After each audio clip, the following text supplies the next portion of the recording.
इसी जमीन में वो भी आते हैं, इसी जमीन में तुम हो, तुम इसमें लगे पड़े हुए हो और वो यहाँ से निकल के चले गए और तुमको कहते हैं भाई जल्दी कुछ अपना काम करो, नहीं तो ये पराया काम, ये बोझा ढोते हो, ये तो छूटने वाला है, तो ये शरीर चला जाएगा, ये तो मकान तुम्हारा नहीं है, ये सामान पड़ा रह जाएगा।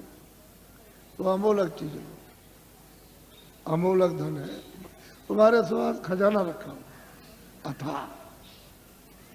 लेकिन अब क्या करे बेचारी जीवात्मा, ये इसमें बंद है, इस कोठरी में बंद हो गई, फंस गई। अब इसको कुछ नहीं सुनाई दिखाई, कुछ नहीं देता। तो कोई महात्मा मिले तभी तो उनकी कृपा दया दृष्टि हो और वो कुछ मतलब ये शुद्धि सफाई करें तो कुछ रास्ता दे दें तो अच्छा रहेगा, नहीं काम होता। तो अमोलक चीज लिए जल्दी में अच्छा रहेगा। हम ज़्यादा और कुछ नहीं बोलेंगे, लेकिन इतना जरूर कहेंगे ये बड़ा भारी परिवर्तन होगा तुम्हारे घर में, तुम्हारे व्यापार में, तुम्हारे धर्म में, तुम्हारी जाति में, तुम्हारे मतलब खेती में, तुम्हारे मतलब दफ्तर दुकान में और तुम्हारे राज में। इतना भारी परिवर्तन होगा जो तुमको ख्वाब और सुन में भी पता नहीं है। ऐसा मालूम होता है कि बड़े भारी कष्ट आने वाले, तकलीफ। तुमको तो अभी पता नहीं है, अभी तक इतनी तकलीफ 47 सालों में नहीं आई, इतना दुख नहीं आया, इतनी परेशानी नहीं आई, इतना कोलाहल नहीं हुआ, इतना त्रायमाम त्रमय मचा वो आगे आने वाला। तो तुमने कोई बचाव के लिए सोचा, कोई बचाव की कोई औषधि, कोई चीज आपने ली है कि जिससे कि तकलीफों से बचाओ? तो उसके लिए तो कुछ नहीं। लेकिन मैं तुमको इशारा किए देता हूँ ताकि तुम दुकानदार हो, पढ़े लिखे हो, ताकि तुम भी ये समझ जाओ। देखो मेरी विनती प्रार्थना है कि आप कोई भी आंदोलन हड़ताल तोड़ दो। दुकान को बंद करना, दुकान को जलाना, कारखाने को बंद करना, कारखाने को जलाना, दफ्तर को बंद करना, दफ्तर को जलाना, फिर बस को तोड़ना, रेल को तोड़ना, सड़क तोड़ना, ये सब अमानवीय काम आप लोग अपने अपने सब लोग बंद कर दो। ये तुम्हारा काम नहीं है। सही सच्ची बात तो ये है, ये बुद्धि का पागलपन है। इसको तो आप बंद कर दीजिए। क्यों बंद कर दीजिए? यही जब तुमको राज मिला था और खजाना तुमको मिल गया, फौज फाटा, कागज पत्थर और दफ्तर मिल गए, प्रजा मिल गई, तो इसको सबको उपदेश करना चाहिए था कि ये सब सामान तुम्हारा है। दफ्तर तुम्हारा, खेती तुम्हारी, दुकान तुम्हारी, कारखाना तुम्हारा, बस तुम्हारी, और तुम्हारा मतलब ये रेल तुम्हारी, सड़कें तुम्हारी, और तुम्हारे काम आएंगे, सब तुम्हारा है। और ठीक भी बात है। अभी मैं रास्ते में आ रहा था तो रास्ता जाम है, तो सड़क तो आप भाई आपकी है, आप आ रहे हो, आपके काम आएगी। तो मतलब इसका मतलब ये नहीं है कि आप नहीं गए उस सड़क पर तो आपके काम आएगी, आप 2 दिन बाद जाओगे तो सड़क जाम हो जाएगी। तो आपको तो ये जानना चाहिए सब चीजें मेरी है। अब इनको आपने जला दिया, जलवा दिया, जला दिया, तोड़ दिया, फोड़ दिया, दुकान को, दफ्तर को, कारखाने को, इसको उसको, तो ये जो आमदनी का नुकसान हुआ ये किसका हुआ? हे बच्चों, तुमने अपनी आमदनी उसको जला करके खाक कर दी, अब रो रहे हो। तो ये लोग राज कर रहे प्रांतों में और वहां सेंटर में, तो देखा इनको कि भाई अब पैसा नहीं रह गया, अब क्या किया जाए? तो ये बाहर भगे, बाहर से ले आए कर्जा मांग करके, हमारा देश गरीब है तो हमको कर्जा दे दो।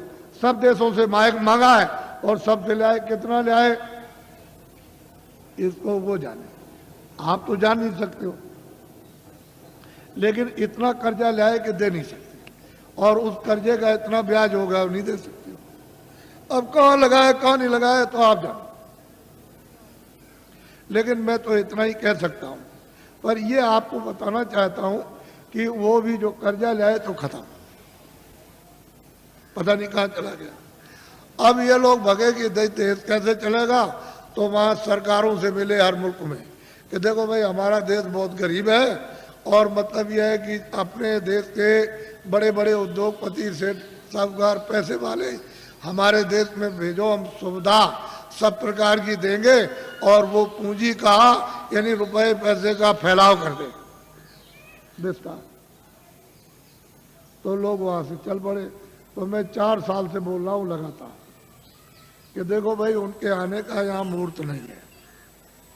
विदेशी उद्योगपतियों का भारत में रुपया पैसा फैलाने का, पूंजी निवेश का यानी मुहूर्त नहीं है, योग नहीं। और ये भी साथ साथ कहता हूँ कि तुम लोग भी विदेश में पूंजी का विस्तार जाके मत करना, क्योंकि तुम्हारा विदेश का बाहर हो जाएगा, तुम हाथ मलते रह जाओगे। ये हमारी बात को आप लोग नोट कर लो, ये खास बात आपको सुना रहा हूँ। अब आप क्या करो कि रुपया पैसा नहीं तो हम भी जानते हैं, हम भी देखते हैं। ऐसा थोड़ी है कि हम पागल हो गए या पागल होके आपको चिल्ला रहे बता रहे। मैं भी जानता हूँ ये बात नहीं है, लेकिन ये कहना चाहता हूँ कि जितने भी आपके यहाँ सेठ साहूकार छोटे बड़े, उनको इकट्ठा करो और उनसे ये कहो कि हम तुमको सब सुविधा देंगे, तुम कहीं से भी रुपया पैसा ले आओ, तुमसे पूछा नहीं जाएगा तुम कहां से ले आए, और इनकम टैक्स सेल टैक्स इस पर नहीं लगेगा। ये कारखाना लगाओ छोटा बड़ा, 1 साल में या 1.5 साल में 2 साल के अंदर छोटा बड़ा कारखाना लगा दो। और इतना ही काम आप सेठ साहूकारों को करना है कि जितने बच्चे यानी छात्र स्कूल में पढ़ते हैं इनको नौकरी और काम दे दो, बस इतना ही। हम आपको पूरी सुविधा देंगे। तो आप ये क्यों नहीं सोचते हो जो आपको दिशा बताई जा रही, आप लोग क्यों नहीं सोचते? जब आपको एक दिशा बताई जा रही सही सच्ची, तो आप क्यों नहीं इसको सोचते हो इनको सुविधा दे दो, इनकम टैक्स सेल टैक्स थोड़े दिन के लिए तो खत्म करो। जब आमदनी बहुत होने लगे तो नॉमिनल यानी मतलब यह है कि मामूली तो ठीक है, लेकिन ये क्या, और पीछे वाले का आप अपना जो लेते हो लेते रहो, तो आप जानो। लेकिन ये कहो इनसे कि हम तुमको बैंक से रुपया नहीं देंगे, तुम कहीं से लाओ तुमसे पूछा नहीं जाएगा।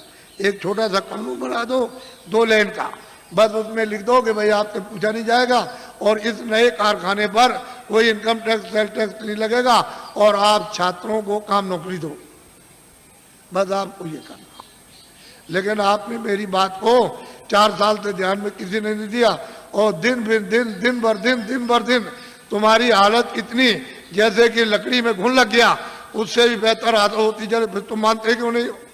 इसके माने है कि तुम्हारे कर्म इतने खराब सबके, यानी इतना दुष्कर्म है कि वो कुछ लगने ही नहीं देता। फिर मेरी बात को सुनो ध्यान से, ये अगर बाहर से आ जाएंगे तो तुम्हारे कारखानों का नक्शा बनाएंगे कि तुम बनाते क्या हो अपने कारखाने में, वो सब नक्शा बना करके बाहर ले जाएंगे।